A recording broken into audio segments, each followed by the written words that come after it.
విద్యార్థులకు సమస్యలు వస్తే స్టూడెంట్ యూనియన్లు రోడ్డెక్కుతాయి. ఉద్యోగులకు ఆపదొస్తే వాళ్ళ సంఘాలు లడాయి అందుకుంటాయి. కార్మికులకు కష్టం వస్తే కార్మిక సంఘాలు జంగులేపుతాయి. కులానికి నష్టమైతే కుల సంఘాలు, బీసీలకు అన్యాయం అయితే బీసీ సంఘాలు, లీడర్ల కోసం కార్యకర్తలు రోడ్డెక్కుతారు. అట్లనే రైతుల కోసానికి రైతు సంఘాలు కొట్లాడతాయి. హగో ఇప్పుడు గదే నడుస్తుంది దేశం మీది బాజుకు.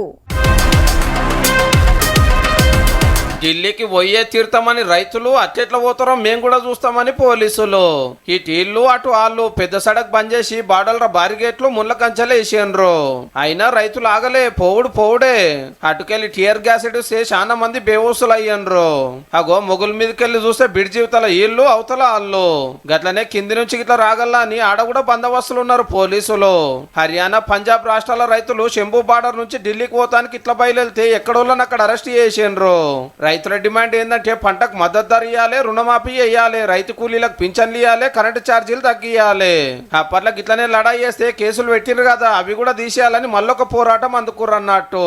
ఎక్కడో లక్కనే ఉంటున్నారు, ఆడనే వండుకుంటున్నారు, అన్నే తింటున్నారు. హర్యానా రాష్ట్రం అంబాల కాడనైతే 3 రోజులు ఇంటర్నెట్ బంద్, ఈ స్కూళ్ళు కాలేజీలు కూడా బంద్ పెట్టిరు. పరిస్థితి ఎట్లనో ఉన్నదని. అయితే రైతులకు మద్దతు ధర ఇచ్చుడే అని అన్నాడు సెంట్రల్ వ్యవసాయ మంత్రి శివరాజ్ సింగ్ చౌహాన్ సారు. అంటున్నారు తప్పితే అమల్లో పెడతలేరు. కడమ డిమాండ్లు కూడా తీర్చాలని రైతులు బాటలోనే ఉంటున్నారు. ఏ మాట కా మాట పంజాబ్ రైతుల పట్టే అలాగుంటదబ్బా.